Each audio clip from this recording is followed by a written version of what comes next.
144 సంవత్సరాలకు ఒకసారి జరిగే మహాకుంభమేళ.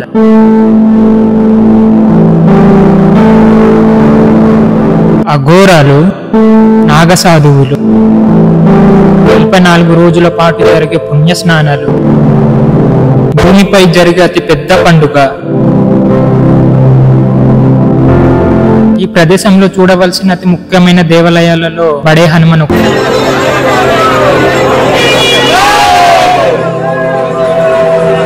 మరొకటి 18 శక్తిపీఠాలలో ఒకటైన ఆరోగ్యదేవి శక్తిపీఠం.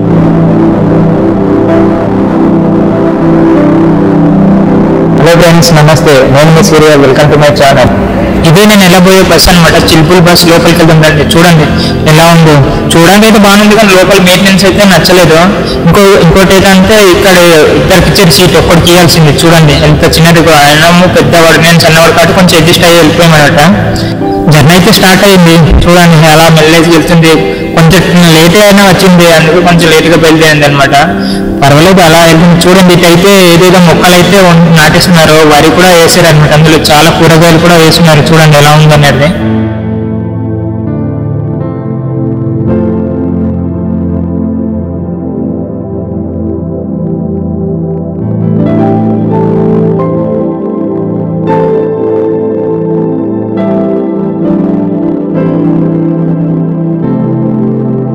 ఇక్కడైతే బస్ ఆపరన్నమాట. ఈ రెస్టారెంట్ దగ్గర చాలా మందికి వాష్రూమ్స్ కానీ లేదా చాయ్ తాగడం కానీ లేదా ఫుడ్ తినడం కోసం ఆపారనమాట.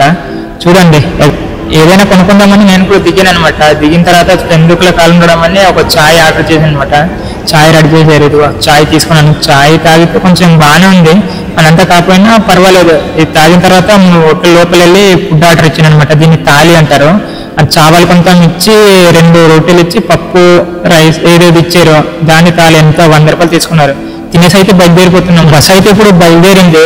రోడ్డు పక్కన అయితే చాలా రకాల చెట్లు అయితే నాటున్నారు. చూడండి, చూడడానికి అయితే వ్యూ చాలా బాగా అనిపించింది. బస్ నుంచి చూస్తుంటే ఇంకా జర్నీ చాలా హ్యాపీగా అనిపించింది అనమాట. రాత్రి అయిందనమాట. మళ్ళీ తినడానికి కానీ అలా ఆపాడనమాట. ఎవరైనా రెస్ట్ రూమ్కి వెళ్ళేటవారు వెళ్దామని చెప్పాడు డ్రైవర్. సో చాలా మంది దిగామని ఇంకా చాలా మంది రెస్ట్ రూమ్ కానీ వెళ్ళేవారు. నేను కూడా లోపల వెళ్ళి రెస్ట్ రూమ్కి వెళ్ళి వచ్చి ఫుడ్ తీసుకుని తినేసాను అనమాట. చూడండి ఇక్కడ ఎన్ని బస్సులు ఉందో. అందరు మహాకుంభమేళకి వెళ్ళేటవారే. చూడండి ఎన్ని బస్సులు. ఇది అందరికి గుడ్ మార్నింగ్ అనమాట. మార్నింగ్ అయింది కదా. సో మన బస్సు అయితే చాయ్ కోసం ఆపారు అనమాట. చాయ్ తాగడానికి ముందుకెళ్ళి చాయ్ అనమాట. కానీ చలి మాత్రం విపరీతంగా ఉంది. స్వెటర్ కూడా ఏం తెచ్చుకోలేదు, అలాగే వచ్చేసాను. చలి ఉండదేమో అనుకుని, కానీ విపరీతంగా ఉంది. ముందుకెళ్ళి అనమాట. చాయ్ తాపుకెళ్ళి చాయ్ తీసుకున్నాను అనమాట. నేను ఇంకో అన్నీ అనమాట. అన్నీ పచ్చమాయడు అనుకో, అతన్ని చూపించలేకపోయినా. సో బయలుదేరానంటే చూడండి ఎలా ఉందనేది. ఇక్కడ ఆల్మోస్ట్ దగ్గర వచ్చేసాము. ఒక 30 కిలోమీటర్స్ ఉంటుంది అనుకుంటాను ఇక్కడ నుంచి ప్రయాగరాజ్ అనమాట. దగ్గర వచ్చాము, ప్రాబ్లం లేదు.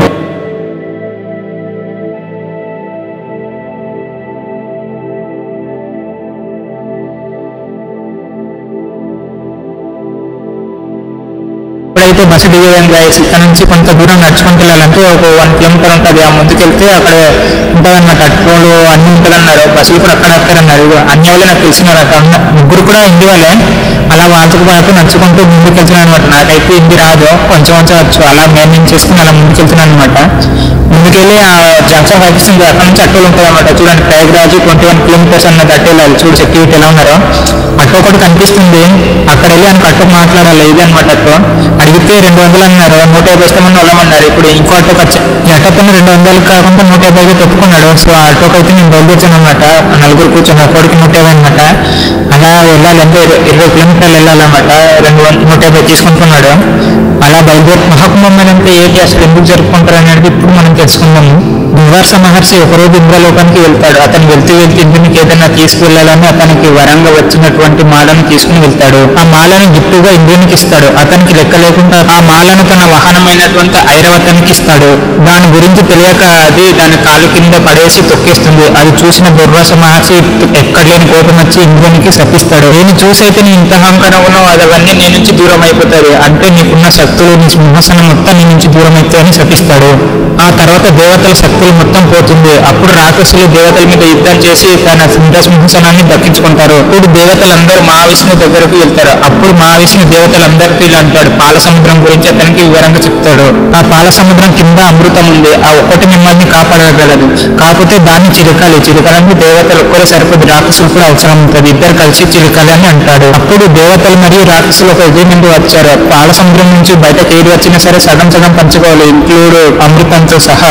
వాసుకి తోక వైపున దేవతలు పట్టుకున్నారు, అలాగే తల వైపున రాక్షసులు పట్టుకొని చిలుకుతున్నారు. కానీ రాక్షసులకు ఇబ్బందిగా అయింది, ఎందుకంటే వాసుకి వచ్చే విషయాన్ని కంట్రోల్ చేయడం కష్టమైపోయింది. అలాగే మందర పర్వతాన్ని ఎప్పుడు విష్ణుమూర్తి కూర్మోత్తరం ధరించి పర్వతాన్ని లేపి పట్టుకున్నాడు. వాసుకి నుండి వచ్చే విషయాన్ని పరమశివుడిని ప్రార్థించగా పరమశివుడు వచ్చి ఆ విషయాన్ని తన కంఠంలో దాచుకున్నాడు. అందుకు అతన్ని నీలకంఠుడని అంటారు. ఆ తర్వాత సముద్రం నుంచి లక్ష్మీదేవి వచ్చింది. అప్పుడు విష్ణుమూర్తి లక్ష్మీదేవిని వివాహం చేసుకున్నాడు. ఆ తర్వాత కామధేనువు వచ్చింది. ఆ తర్వాత ఉచ్చేవ సహస్రు అనే 7 తలలున్న గుర్రం వచ్చింది. ఇలా ఒక్కొక్కటి బయటకు వస్తున్నప్పుడు చివరిగా అమృతం బయటకు వచ్చింది. అమృతాన్ని రాక్షసులు తీసుకుంటుంటే దేవతలు వారిపై యుద్ధం చేశారు. అప్పుడు మహావిష్ణువు ఆ అమృతిని దేవతల గురువు అయినటువంటి బృహస్పతికి మరి ఇతర దేవతలు సన్ని అలాంటి వారిని అప్పగించాడు. ఆ దేవతలు తప్పించుకుంటే మనకు అమృతం దొరకదన్న ఉద్దేశంతో రాక్షసులు ఆ దేవతలు వెంటపడ్డారు. దేవతలు కూడా వాళ్ళ నుంచి దూరంగా వెళ్ళిపోయారు. అప్పుడే మిగతా దేవతలు రాక్షసులను ఆపడానికి ప్రయత్నించారు. అప్పుడు ఆ 4 దేవతలు అలా వెళ్ళి ఒక చోట ఆగారు. అప్పుడే అక్కడి నుంచి భూమి మీద ఒక డ్రాప్ కింద పడింది. అలాగే 4 సార్లు అలా పడడం జరిగింది. దేవతలు మరియు రాక్షసులు జరిగిన యుద్ధంలో సెలాస్టియన్ బేస్ లో జరిగింది. అంటే ఒక సెలాస్టియన్ అంటే మన భూమి మీద ఒక సంవత్సరం అన్నమాట.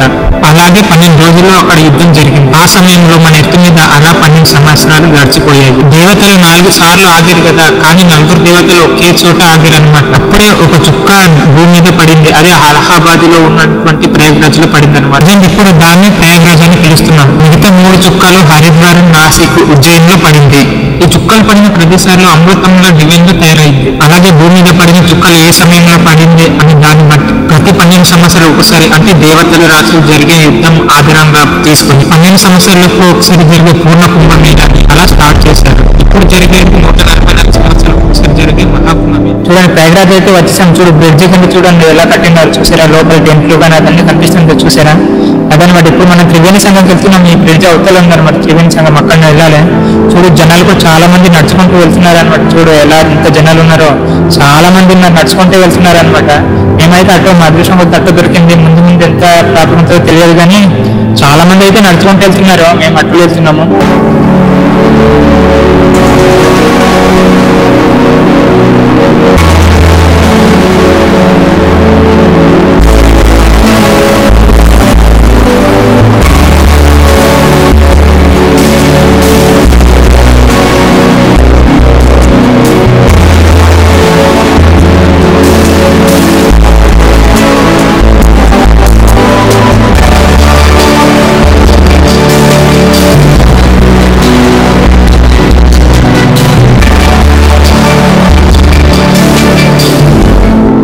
అయితే దిగే నడుచుకుంటూ వస్తున్నామన్నమాట. ట్రాఫిక్ ఎలా ఉందో చూడండి, ఎంత ట్రాఫిక్.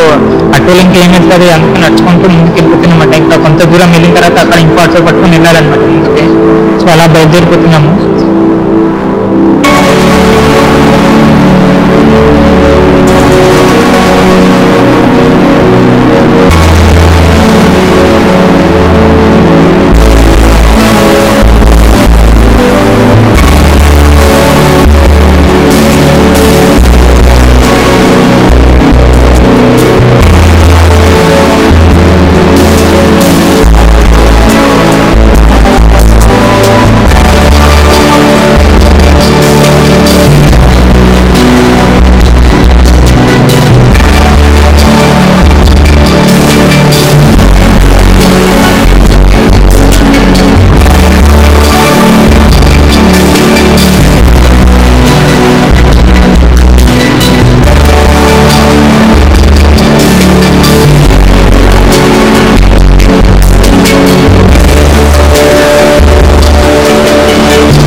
అయితే మనం బయలుదేరాలన్నమాట త్రివేణి సంఘంకి. ఈ జనాలు దాటుకుంటూ ఆ ముందుకు వెళ్ళాలి. చూడండి ఎంత జనాలు ఉన్నారో, అందరినీ దాటుకుంటూ వెళ్ళాలన్నమాట. ఎక్కడైతే చూడు కనిపిస్తుంది ఆ చివరన చూడండి అలా బ్రిడ్జి, ఆ బ్రిడ్జ్ ఉంది, ఆ బ్రిడ్జి దగ్గర దాటుకుంటూ వెళ్ళాలన్నమాట. త్రివేణి సంఘంకి వెళ్తేనే మనం పుణ్యకాన్ని చేసినట్టు అనమాట. ఎందుకంటే 3 నదులు కలిసి అక్కడ వస్తాయన్నమాట. అంటే గంగా, యమున, సరస్వతి 3 నదులు కలిసే ప్రదేశాన్ని త్రివేణి సంఘం అంటారు అనమాట. ఇది అలహాబాద్ లో ఉంది. అంటే అలహాబాద్ అన్న ఒకటే, ప్రయాగ్రాజ్ అన్న ఒకటే అనమాట. ఇప్పుడు మనం అక్కడైతే బయలుదేరుతున్నాము.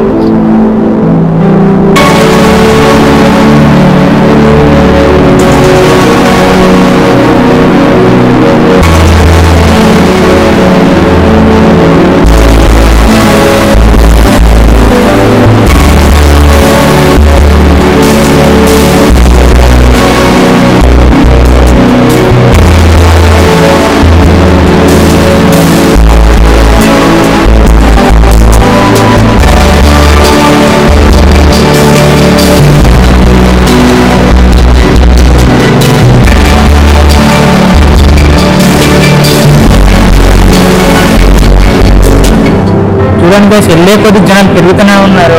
ఇంత జనాలు ఇది ఏరియాలో చూడండి, బాగా ముగ్గురు ఉన్నామన్నమాట. విడిపోతే అసలు సిగ్నల్ కూడా అంతగా లేదు, ఫోన్ చేయడం కూడా అంత ఉంటుందన్నమాట. అలాగే ఒకటి చేయి పట్టుకుంటూ వెళ్తున్నాం అనమాట. అలా ముందుకు వెళ్తున్నాం అన్నమాట. చూడండి కనిపిస్తుంది కదా, ముందుకు వెళ్తే మనకి త్రివేణి సంఘం ఉంటుంది అనమాట. ఇంకా కొంత దూరం అండి, ఇంకా కిలోమీటర్ నడిస్తే వెళ్ళిపోయినట్టు త్రివేణి సంఘం.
కనిపిస్తుంది అదే త్రివేణి సంఘం అనమాట. 3 నదులు కలిసి ఇక్కడ వస్తాయన్నమాట. ఇక్కడ ఇప్పుడు మనం స్నానం చేయబోయేది అనమాట. ఇక్కడైతే ఇంకా మొబైల్ తీయడానికి కూడా అవ్వట్లేదు, ఎందుకంటే ఇక్కడ పెట్టుకోవడానికి కుదరడానికి ఇంకా వీడియో తీయడానికి కొంత కష్టమే. అలాగే ముందుకు వెళ్ళి స్నానం చేసిన తర్వాత వచ్చి మాట్లాడుతున్నాం అనమాట.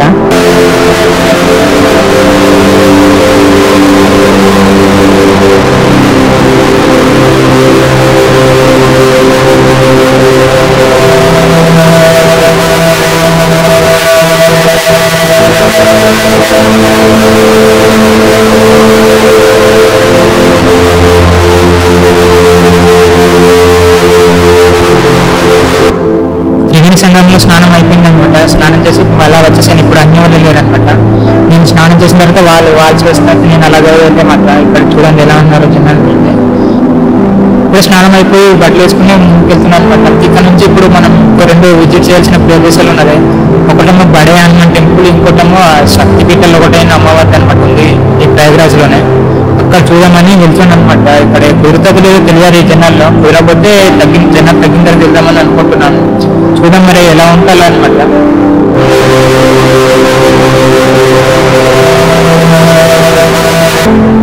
చూడండి ముందు కనిపిస్తుంది ఆరెంజ్ కలర్ లో అక్కడ లోపలే బడే హనుమాన్ టెంపుల్ ఉందనమాట. ఇంత జనాల్లో కష్టమే వెళ్ళడం అయితే జనాలు తగ్గిన తర్వాత వెళ్ళాలన్నమాట. సో జనాలు తగ్గిన తర్వాత వెళ్తాం. ఇప్పుడైతే అట్లా తీసుకొని బడే హనుమాన్ టెంపుల్ చెప్తారు అనమాట. 2 రోజుల తర్వాత ఎందుకంటే ఇప్పుడైతే జనాలు లేదు, ఫ్రీగా ఉంది చూడండి. రోడ్లు అంతా ఖాళీగా ఉంది కదా. అట్టుగా అయితే 7 రూపాయలు తీసుకున్నారనమాట. ఇంకా 3 కిలోమీటర్స్ పెద్ద కట్టులు వెళ్ళారు కాబట్టి సరే అని ఇంకా నేను డ్రాప్ చేసుకుని అయితే ఇప్పుడైతే అట్టు దిగి నడుచుకుంటూ వెళ్తున్నాం అన్నమాట. ఇక్కడ నుంచి ఒక 2 కిలోమీటర్ 1 కిలోమీటర్ ఉంటుంది అన్నాడు బడే హనుమాన్ టెంపుల్. సో ఇక్కడ నుంచి నడుచుకుంటూ వెళ్తున్నాను. చూడండి వీళ్ళందరూ అక్కడ వెళ్తున్నారు అనమాట బడే హనుమాన్ టెంపుల్కి. అలా ముందుకు వస్తున్నాను. మేజర్ నేనైతే ప్రయాగరాజ్లో మొత్తం నడుచుకుంటూ వెళ్తున్నాను అనమాట. అటువలకి అయితే ఎక్కట్లేదు, ఏదో 1-2 కానీ మొత్తం నడుచుకుంటూ వెళ్తున్నాను. ఎందుకంటే వాళ్ళ అటువలకి కిలోమీటర్ కూడా 100-150 అంటున్నారు. ఎందుకు అని నేను నడుచుకుంటూ వెళ్ళిపోతున్నాను. అలా ముందుకు వెళ్ళాను. ముందుకు వెళ్తే ఇక్కడ ఒక టెంపుల్ ఉంది అనమాట. చూడండి అది ఏదో టెంపుల్ ఉంది, నాకు ఐడియా రాలేదు. ఇంకో ముందుకు వెళ్తే ఇక్కడ చూడండి టెంపుల్ ఒకటి ఉంది. ఇక్కడ జగన్నాథ స్వామి టెంపుల్ అని ఉంది. చూడండి జగన్నాథుడు ఎలా ఉన్నారో ముగ్గురు. ఇంకా నుంచి ఇలా ముందుకు వెళ్తే మనం బడే హనుమాన్ టెంపుల్ చేరుకుంటాం అనమాట. కొంత దూరం ఉంది. సో ఇక్కడ దర్శనం చేసుకుని అలా ముందుకెళ్ళి అనమాట. ఇదే అనమాట మన బడే హనుమాన్ టెంపుల్. ఇందాక చూసాం కదా, అది వేరే ఇది వేరే అనమాట. గేట్లో ఈయన ఆపోజిట్ లో కనిపిస్తుంది కదా, అది ఎంట్రింగ్ అంటే. ఇది వెనక నుంచి వచ్చేటి వరకు రెండు ఉంటాయి ద్వారాలు. ఇక్కడ నుంచి ముందుకెళ్తే మనం బడే హనుమాన్ టెంపుల్ చేరుకుంటామంటే. చూడండి ఇక జనాలు ఎలా ఉన్నారు, లైన్ చూడ ఎంత పెద్దగా ఉందో. మరి చూద్దాం ముందు ఎంత టైం పడుతుంది అనేది. అలా లైన్లోకి వెళ్తున్నాను అనమాట. చూడండి ఎలా లైన్కి వెళ్తున్నాను. ఇక్కడైతే ప్రసాదం అయితే కొనుక్కొని అక్కడ హనుమాన్ దగ్గర పెట్టి మనకి ఇస్తారనమాట. బయట కొనుక్కొని వెళ్ళాలి లోపలికి. నేను కూడా ఇక్కడ కొనుక్కున్నాను, కాకపోతే అది అక్కడ చూసి ఎలా దొరికితే తెలియదు. సో కొనుక్కొని ముందుకు వెళ్తున్నాను అనమాట.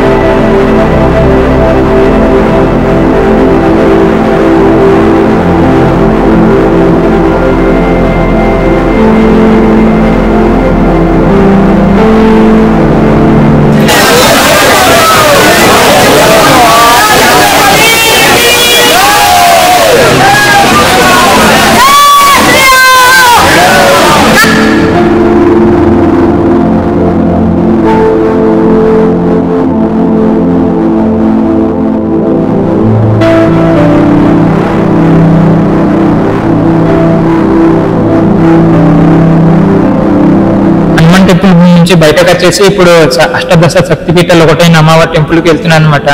అలోకి దేవి అంటారు ఇక్కడ అనమాట. సో ఆ టెంపుల్ కి ఇక్కడ నుంచి నడుచుకుంటూ వెళ్ళిపోతున్నాను అనమాట. 6 కిలోమీటర్ ఉంటుంది అన్నారు. అటోళ్ళకి అడిగితే ఏదో అన్నారు, అందుకే ఇంకా నడుచుకుంటూ వెళ్ళిపోతున్నాను. దగ్గరే కదా ఇంకెందుకు అని బయలుదేరిపోయాను. ముందుకు వెళ్దాం అనమాట, దగ్గరలో ఉంటుంది.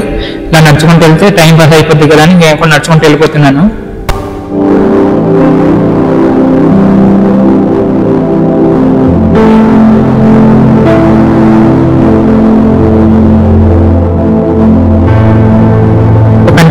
ఇదే అలోపిదేవి శక్తిపీఠ అమ్మవారు అనమాట. ముందుకు వెళ్ళాలన్నమాట. చూడండి ఎలా ఉందో. ఈ గేట్ నుంచి ముందుకెళ్తే మనం లోపల వెళ్ళిపోతాము.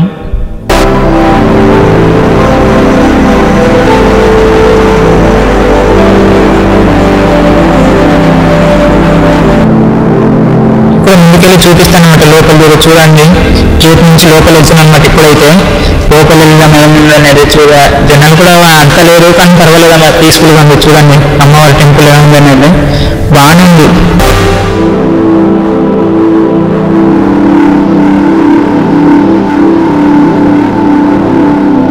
చెట్టు కనిపిస్తుంది కదా, అక్కడ చాలా మంది కట్టుకున్నట్టు వారి కోరికలు నెరవేరాలని అమ్మవారిని మొక్కుని.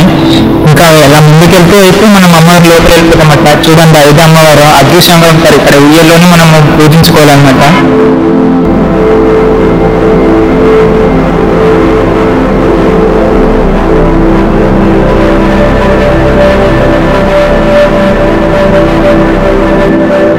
చూడండి చాలా అమ్మవారి పుట్టిన అంతే ఉందన్నమాట. ఇక్కడ విగ్రహాలు చాలా కనిపిస్తుంది. చూడండి ఏమేమి అన్నది నాకు తెలియదు, కానీ అన్ని ఇక్కడ ప్రతిష్ఠించారనమాట.